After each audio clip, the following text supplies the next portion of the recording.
بسم الله الرحمن الرحیم. ټول قدرمنو راغلو مېلمنو ته ښه راغلاست او ستړي نه شئ. هیله مو دا ده چې دغه څو شېبې مو دلته موږ سره تېرې کړلې ښې به تېرې شوي او ستړي شوي به نه وئ. یوه تر ټولو ډېره اساسي او ښه موضوع چې نن موږ تاسې تقریبا که فکر وکړم چې په دې تالار کې به که پوره نه وي نو نیم تالار داسې دی چې دوی په دې فکر دي چې زه څنګه ځان ته د کار زمینه پیدا کړم، زه څنګه وکولی شم چې یو ودان ترلاسه کړم، زه څنګه وکولی شم چې حد اقل هغه د خپلې کورنۍ لپاره یو مړۍ ډوډۍ پیدا کړم. ستاسو په منځ کې یا ځوانان چې دلته دي کوم کسان دنده لرئ؟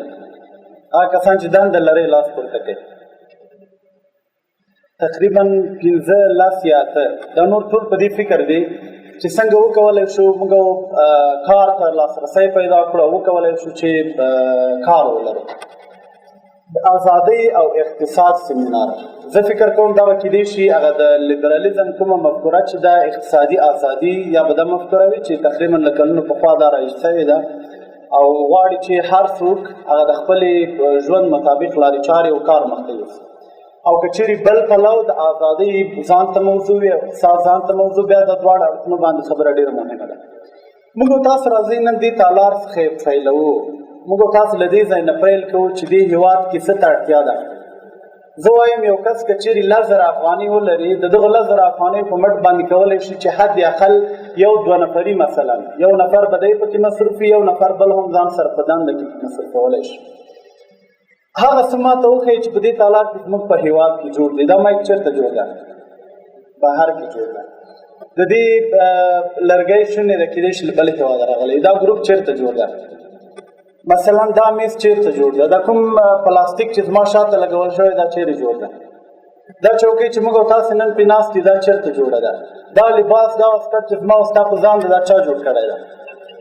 ولې نور هېوادونه راشي زموږ او ستاسو په هېواد کې پیسې وګټي؟ آیا موږ او تاسو ته دغه روحیه نشته ده چې وکولی شو په خپل جب نه یا له خپل وس او توان او علمیت څخه استفاده وکړو؟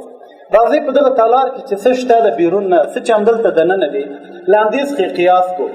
آیا رښتیا موږ او تاسو د یوې چوکۍ جوړولو فابریکې ته اړتیا نه لرو؟ کیدای شي دا به اکثره ځوانان پوښتنه به دا وي چې موږ دا خو ډېرې پیسو ته اړتیا لري نو موږ دومره پیسې نه لرو.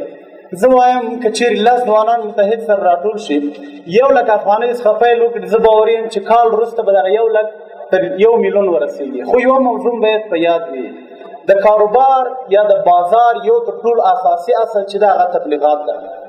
تاسو به داسې نه کوئ چې 1,00,000 افغانۍ سرمایه‌ګذاري به کوئ او نور به کښېنئ چې مشتریان راځي. نه، وخت چې 1,00,000 افغانۍ سرمایه‌ګذاري په مال باندې لګوئ د دې تر څنګ 1,00,000 افغانۍ په اعلاناتو تبلیغاتو باندې هم ولګوئ. یوازې په دې باندې بسنه مه کوئ چې موږ سرمایه‌ګذاري وکړله اوس څنګه وکړو. ځکه وخت چې ته یوه چوکۍ جوړوي ته باید هېوادوالو ته د دې قناعت ورکړې چې دغه چوکۍ ستا لپاره جوړه ده نسبت د هغې چوکۍ په پرتله چې هغه له هند، پاکستان، روسیه بل هېواد څخه راځي. دغه چوکۍ ستا د دې هېواد ده او ګټې دغه هېواد ته ځي. نن که زموږ او ستاسو هغه د ژوند ډېر عادي شیان ګیلاس، چایجوش، پیاله او ورته نور څه د ټولو شا وګورو میډن چاینا، میډن پاکستان، میډن هند. ولې یو هندی شرکت راشي دلته زموږ او ستاسې هغه څه چې هره شیبه یې استفاده کوو، هغه څه چې هره شیبه ګټه ترې اخلي، هغه څه چې هره شیبه موږ او تاسو د استعمال وړ ده نور هېوادونه یې موږ ته راوړي. آیا موږ او تاسو په ځوانانو کې دا انرژي نشته؟ ولې جرمني د اوس اړتیا لري چې له افغانستان څخه 100,000 کسان بهر کې خپل هېواد ته یوسي؟ ځکه هغلته کاري قوه هغه قوه چې کار یې په مټ باندې کېږي او رښتیا هم زموږ او تاسو غوندې افغانانو مفکورې ولري دوی وړیا ته استفاده کوي ترې. ځکه زموږ او ستاسو هغه کوم دماغ چې دغه تړل شوی ده موږ یوازې په دې فکر کې یو چې احمد یو ریاست ته ورسېد دی باید ما په کار کې.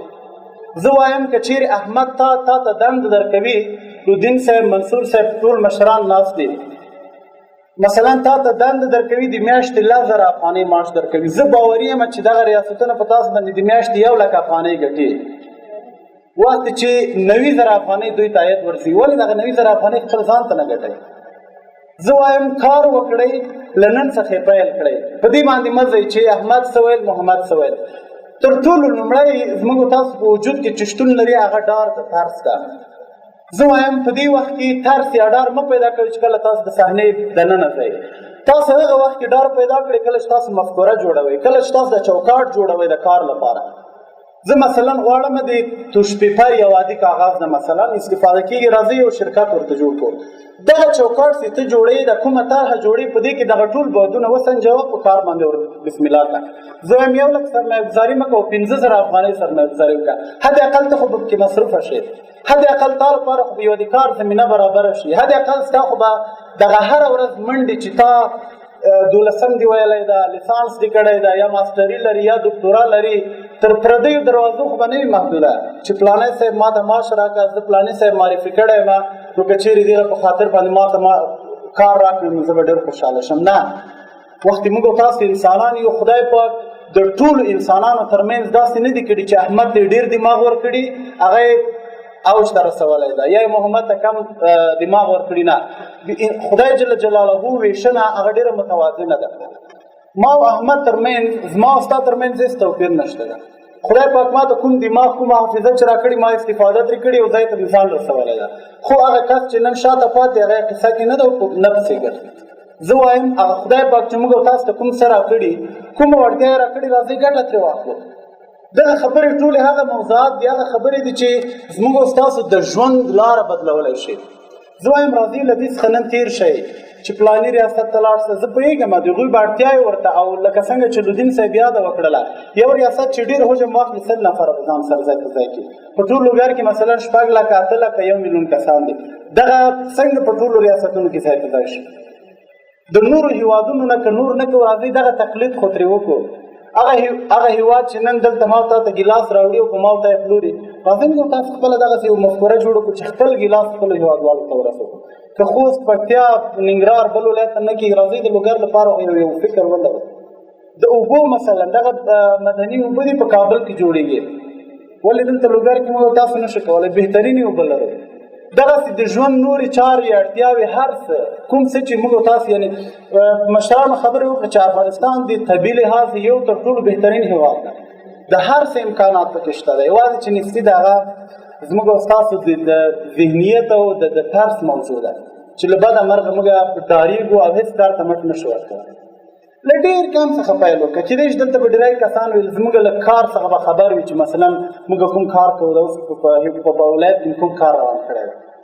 موږ به له 10,000 افغانۍ څخه پیل کړی، زه باور یم سرور صاحب شاید د نن کېدای شي 1 میلیون څخه اوښتی وي او کال یې لا پوره نه ده. دا په دې معنا نه ده چې موږ ډېر بهترین کار کړی ده. هدف دا ده چې هغه 10,000 افغانۍ موږ په داسې طریقه استفاده کړي چې باید دغه ځای ته ورسېږي او یو آینده کار وشي. اوس مثلا 10 نفره ما سره په مستقیم ډول باندې په کار بوخت دي او شونې ده چې تر 100 پورې غیر مستقیم ډول باندې موږ سره کار وکړو، هم به ځان ته ګټه رسېدلې وي هم بل ته. دا چې وخت کم ده او د وینا هم تقریبا وروستی ځای ده، نو په دې خاطر باندې ډېرې خبرې نه اوږدوم، یوازې 2 خبرو توصیه درته کوم.